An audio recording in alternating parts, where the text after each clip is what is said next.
Nik nahi nituzke halako segurtasunak eduki, baina gauzak zer dien kontuak ez zaizkitateatzen ongi.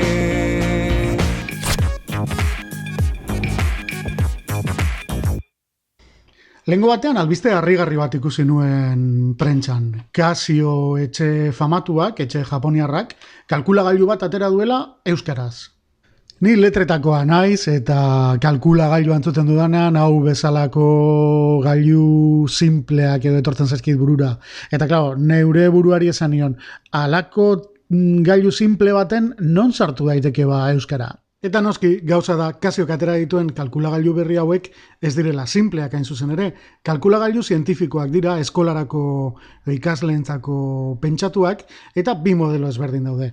Honako hau, oinarrizko modelua da, 8bi SPX deitzen dana, bigarren hezkuntzarako pentsatua dago, eta hemen ikusten duzuen moduan, 283 funtzio matematiko ezberdin bete ditzake. Modelo aurreratuena berriz, 991 SPX deritzona da, honek 283 ez, baizik eta 576 funtzio matematiko ezberdin bete ditzake, eta Casiok dioenez egokia da bai bigarren hezkuntzan eta bai unibertsitateko lehenengo mailetan behintzat erabiltzeko. Gure kasuan 991 modelo aurreratua aztertuko dugu eta jarraitu aurretik gogoan izan kalkulagailu hauek aldaera ezberdinak dituztela Europan zehar. Kasu honetan, euskaraz dakien modeloa honako aldaera hau da, Iberiar penintsularako sortutakoa. Aldaera hau gazteleraz, katalanez, portugesez eta euskaraz ere badago, baina kontu zibili iparraldeko lagunok ze Frantziako aldaera erosizkero hori espaitago euskaraz. Blisterraren atzealdean funtzioen zerrenda bat daukagu eta hori ikus dezakegu kalkulagailu honek besteak beste kalkulu horriak egin ditzakela, zenbakizko 9 memoria dituela, edota konbertsio metrikoak adibidez egin ditzakela zuzenean. Eta egia esan paketearen barruan ez dugu lujo handirik aurkituko, batetik dokumentazioa eta bestetik kalkulagailua bera, eta arekin batera plastiko gogorrezko tapa bat, erabiltzen ari ez garenean, estaltzeko eta babesteko. 991 aldaera honen ezaugarri edo berezitasun bat da eguzki argiz kargatzeko aukera daukala, eta hor dauka leioa eguzki argia zurrupatzeko nolabait, eta gainontzean ikusten duzu, holako kalkulagailuetan ohikoa dan botoi banaketa. Goian funtzio tekniko batzuk, pizteko botoia, aukeretara sartzeko botoia, holako kurtsore moduko batzuk, gero funtzio matematiko aurreratuak, eta gero kalkulagailuaren ohiko teklatua gauza partekorik ez. Eta atzeko partean berriz, hor izkinatxo honetan, hor bateria aldatzeko zerrikitua.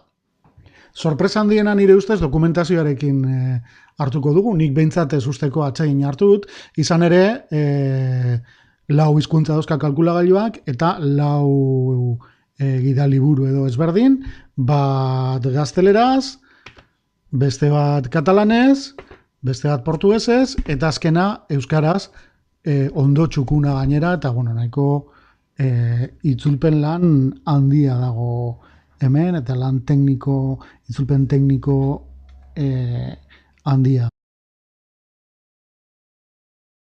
Eskuliburuan soilik ez, bere webgunean bertan, kalkulagailu hauek sustatzeko materialean eta ikasgeletan erabiltzeko material didaktikoa euskaratzeko ere kriston lana hartu du Casiok. Bide batez, ezin aipatu gabe utzi, euskarak eta lan horietan paper garrantzitsua izan duten bi eragile, bat Goio Lekuona irakaslea duzue, bera Beasainen bizi da eta Euskadiko matematika irakasleen presidentea da, eta berak egin omen du kalkulagailuan agertzen diren testuen itzulpena, eta gero beste alde batetik, aipatu behar da, Beasaingo udalak ere hartu duen lana, bertako euskara zerbitzuak egin baitu, besteak beste ikusi dugun eskuliburu horren itzulpena. Tira, bukatzeko erakutsi nahi dizuet kalkulagailu honekin egin daitezken gauzen adibide pare bat. Zer gertatzen da? Ni matematiketan oso txarra naizela eta eskuliburua irakurrita be naizela enteratu erdiarekin ere. Baina, bueno, nire mugen baitan saltzeatu dut apur bat teklatu guztiarekin eta erakutziko dizkizuet egin dituan deskubrimendu gitzi batzuk, bueno, adibide gisa edo ikus daizuen zer egin daiteken kalkulagailu honekin. Lehenengo eraiketa noski kalkulagailua piztea da. Horretarako on botoiari sakatu behar diogu, hori erraza da, hemen emango diogu on, eta gero sartzen bagara hemen bigarren botoi honetan, menu dioen honetan, hori ikusiko ditugu funtzio nagusiak. Baina, fijatzen bazadete, defektuz, gazteleraz ateratzen zaizkigu.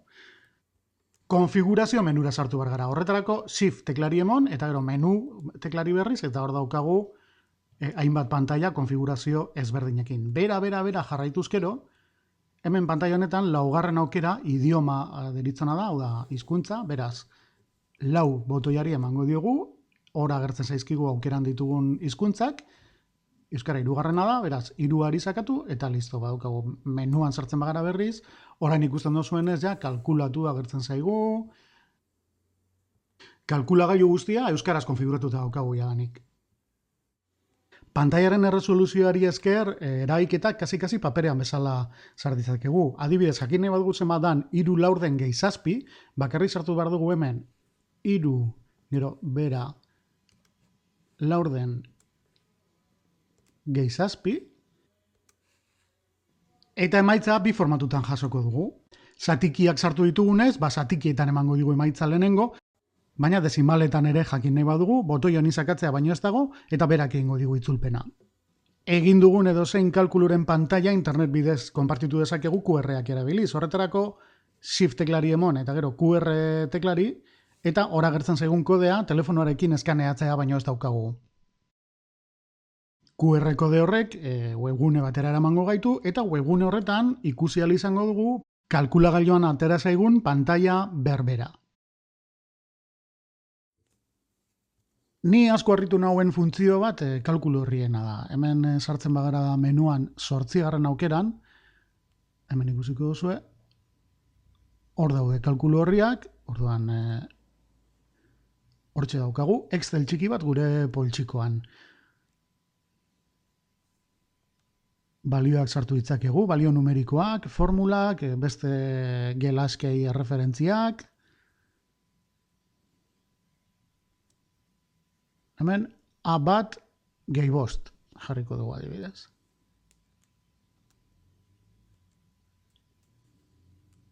Hemen berriz A2 bidera 10.